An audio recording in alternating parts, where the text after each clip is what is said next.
Welcome back, and it's Sports Talk here on Atlantic Television Network. Epo is still here. Earlier on, we told you how the Youth Games is set and alive for any moment soon in Ghana. And meanwhile, Epo, let's get to the other aspect of the program for now, and we'll start in boxing. It's just about 10 days to the much advertised fight between Anthony Joshua and Jake Paul in Miami, Florida. And latest report has it that Jake Paul has even arrived in Miami, but there is what is called a major update expected in the next few hours from now. In fact, 3 p.m. Nigerian time. Jake Paul's camp says they want to inform of a major update that it has to be done. In his own words, it is what it is. And so by 3 p.m. Nigerian time, there will be an update, a major update in the words of Jake Paul's camp. Will this ruffle Anthony Joshua, who is already training for this fight in Alexander Usyk's camp in Spain?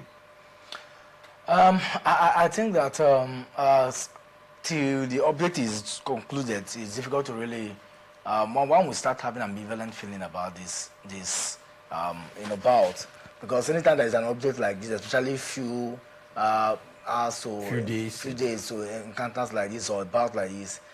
Anything can happen. I've seen bouts, postponed. I've seen bouts called off, because of big updates like this. So that natural anxiety is just there to get to see. But for Anthony Joshua, it is good because of the time zone. He needed to, make that move, and I think it's beneficial if the bout holds. But then a lot of persons have really, even ex-boxers have really come out to express their opinion about the fight. It's the fight doesn't tally. It's not so to say the kind of fight they want to see, because on paper it's already one-sided, and I won't be surprised the outcome of the update later on. But to keep our finger crossed, like I said, that this update has overshadowed the 24 hours activities of these boxers.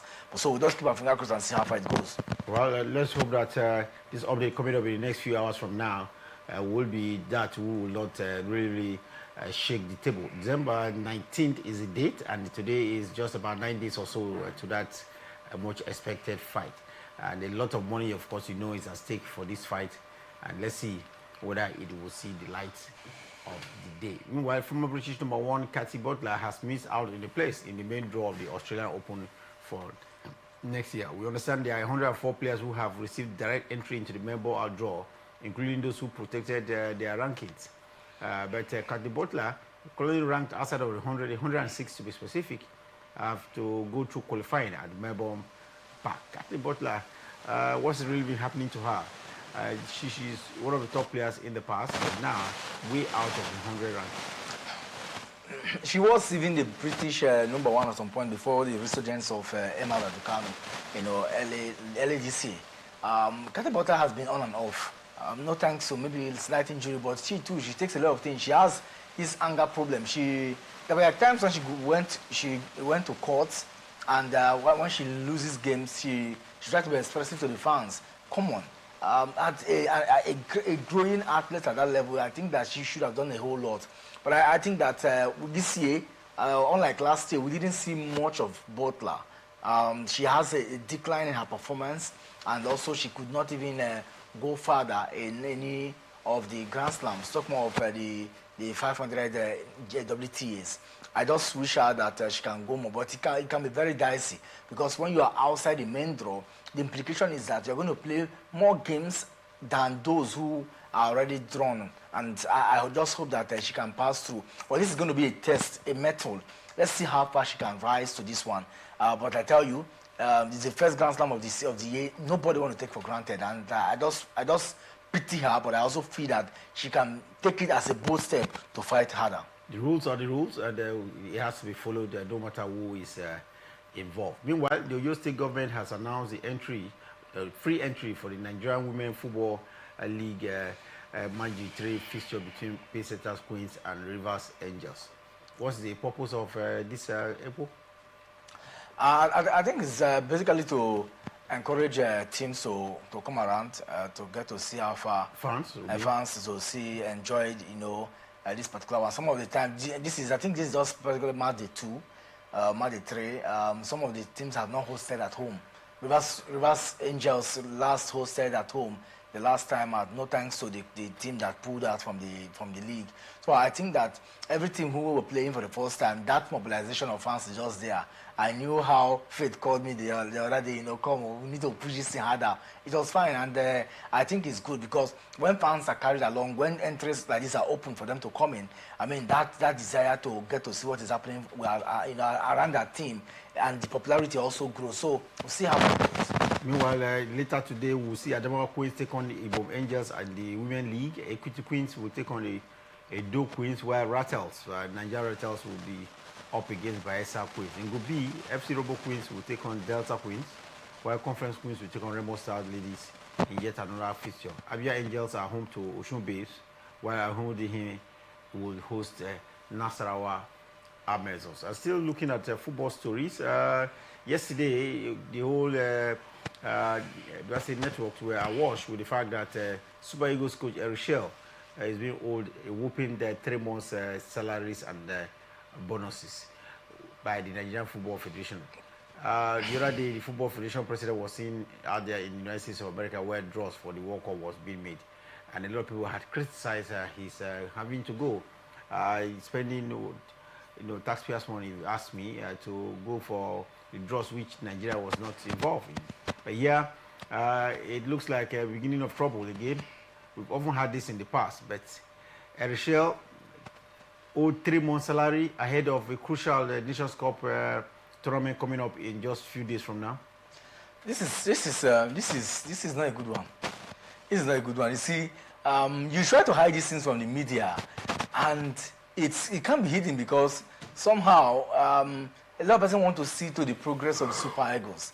We have always said it countless times, and history have also proven rightly that the maladies that has bedeviled the effort of our Super Eagles from going higher is administrative, because behind the scene activities also push to a greater extent or motivate or transfer in the open. And I tell you, until we get our administration right, unfortunately, Mr. Siri, it looks as though these administrators do not listen or do not hit to the cause of Nigerians, or they keep living their old lives. And so they seem to me as they are unchangeable, unfortunately. But then, I think that the repercussion is higher because you cannot go to a tournament like this. The man may not be saying anything because the man is actually just trying to safeguard his job, but then and also being very professional. But beyond all of this, we have seen countless times where demotivation occurs because of lack of payment. This is his salary we're talking about here. A man who has worked, he deserves his payment. Arguably, this guy has done so well, even if we do not qualify for World Cup. He deserves all the encomium. And I think that the NFF are not doing well in the area of managing these activities of Super Eagles. They tend to be more open, saying how they want to make the Super Eagles lucrative. But behind the scene, their effort and actions speak less of the volume expected from them. And I think that, thank God, Nigerians have been able to see what is happening now. So we can really track the problem and where it's coming from. It's coming from the grasshouse. It's unfortunate. Few days at a time, we're talking about owning of coaches, and I think that the man will be very motivated. Well, let's see how it goes. Well, it's difficult. It's not only Richard that is being old, his assistants as well. No. This is unfortunate. This is unfortunate. We don't need to have all this issue. I was thinking that maybe by not qualifying, the NFF would have done a lot. Ask them now, they will say there's no money. Ask them now, they think that, I just have a lot of issues with the NFF in terms of their logistics, strategies, and planning. And I don't think that this is the level we should go. I think that we should have learned better from other teams and how to go about things. Your priority, you're going to be in AFCON this year. Your priority should have been well, scrutinized, planned, and allotted. When you order backroom staff, what do you expect from them? So I don't think it's right at all. I just think that the NLC needs to come in as usual, because these days it's them that used to fine-tune plans for them. Come in and see how far they can salvage the situation, ensure that these men are paid before the AFCON, or something is done about their payment. Well, our fingers are crossed on it again, and we hope that the National Sports Commission will ensure that this crisis that is coming up is nipped in the bud. The Nations Cup is just few days away from now in Morocco, and the Super Eagles of Nigeria are supposed to have named their squad from 55 to 28. And now there's an international friendly between Nigeria and Egypt coming up next week, Tuesday. The players and the officials need to be on the same page and not rancor over who is being paid and who has not been paid? No, obviously, and it's part of those things I'm saying. As it stands now, there will be internal crisis. You don't even need to be told, but you get to see from these things, these feelers that all is not going down well with us. And I think that Richard too is trying to manage the situation, but sometimes when it's about monetary allowances and salaries and all that, we cannot manage it. I just hope that some of these things will be done. That, like the other day we talked about the bogus list that was placed out. Right now, I'm thinking they're not imagining who will be dropped, who will not be dropped, because it's almost half of the same team. Well, like I said, we'll see how far, but preparation will be apt when the time comes. Preparation definitely will indicate what it will look like. But the friendly match coming up next week, Tuesday, ahead of the Nations Cup between Nigeria and Egypt, has been classified as non-official. Epo, why? I'm yet to know. It will depend on what they intend to gain with that particular one. I think that what Scotland they planned even more was the deadline from FIFA to the European clubs. And for me, I'm also thinking that these the game is inconsequential, more like a trading game. So it's not, does not align to FIFA's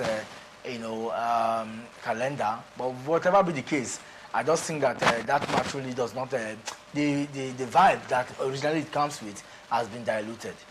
Well, let's quickly now just still look at some of the names that have been invited for that encounter for Nigeria. Stanley Nwabali is one of the players expected to be in camp for that fixture. Do you see Stanley Nwabali making it? The coach has come out to express that he will not be, he still has some injury concerns. His club coach, you mean? Yes, club coach, yes, from Chipa.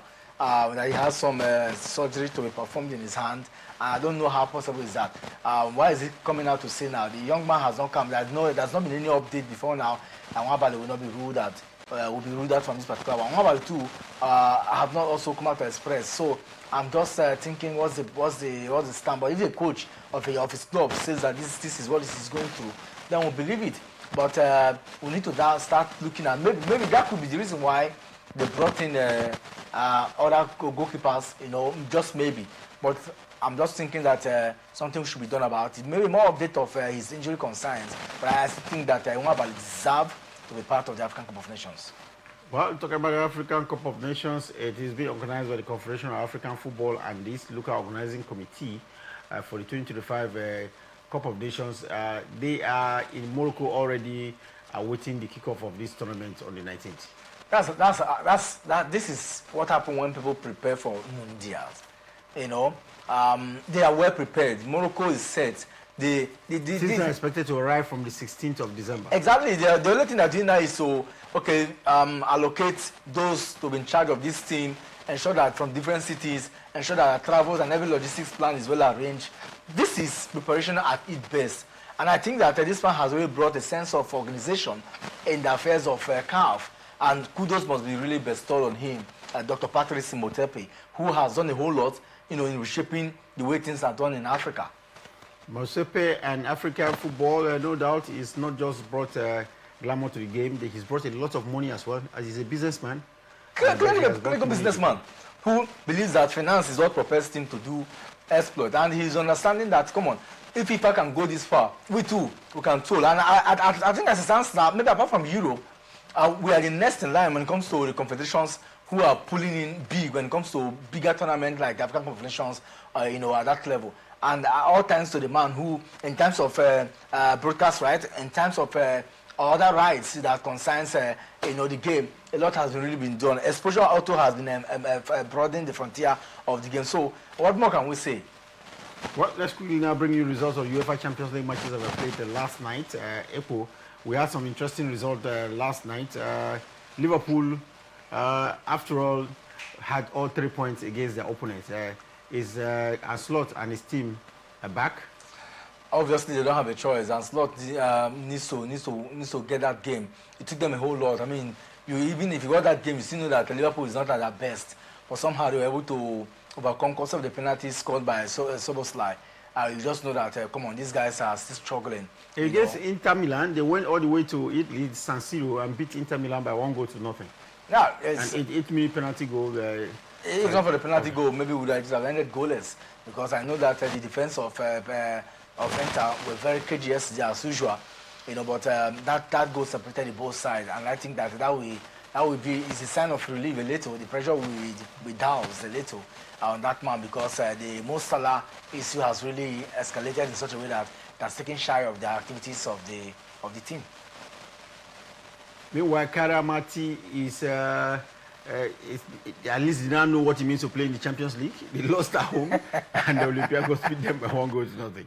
Yeah, I mean they're making a debut, and I think that is expected. I don't see them. Doing so much. All right, but the fact that they're making a debut at this point to qualify for the Champions League, especially with this Swiss format, it's interesting. And I don't look at it from the point of result. I look at it from the effort and desire to play. To make history with their fans. You need to see the jubilant nature of their fans yesterday when I was watching the highlights. I think that their fans are even more happy that, come on, in the history of UEFA, we can be part of this. For them, it's the history that matters and not even the results. Chelsea last night was humbled. Atalanta beat them by 2-1. I was a little bit surprised because they started very brilliantly, scored the first goal. I was thinking that they would hold on to that particular one. But Atlanta, when you played them at the Gilly Stadium, we have a whole lot to play because it's not done and dusted to the party, and they did the needful, yeah. FC Barcelona had all 3 points on the night, beating Eintracht Frankfurt by 2-1. Eintracht also started on a very right footing, but somehow they lost it because when you're playing a Barca side that is attacking minded, you have to also be at your very best. And I think that they lost it, when they needed it most, and Barca capitalized on their attacking fronts to get the needed goals, and that's the 3 points. Atletico Madrid went to Spain and into Holland and beat PSV by 3-2. Atletico also showed class. Initially, they also came from the back foot, but then when you're playing those guys, the teams from Spain and England, it's until it's done and dusted, you don't give up, and that was what caused that game. PSV also tried to hold them, but the result does not really tell towards transfer because PSV played very well yesterday, but somehow they just lost it. Talking about England reminds me that Tottenham Hotspur trashed Slavia Prague by 3-0. It's a good one. It's a good response because I think they've also not been they've been hot and cold a little bit like the Lucian Church, and that win at home will really help to boost the morale ahead of the weekend games. A lot of matches coming up tonight. Arsenal will be in action at about 9 p.m. Nigerian time. For Arsenal, a lot has been happening to them in recent times. They lost against Aston Villa, dampened their hopes. They have Club Brugge to contend with tonight in Belgium. So I just hope that they can travel away from home. They've had an excellent form when it comes to the UEFA Champions League.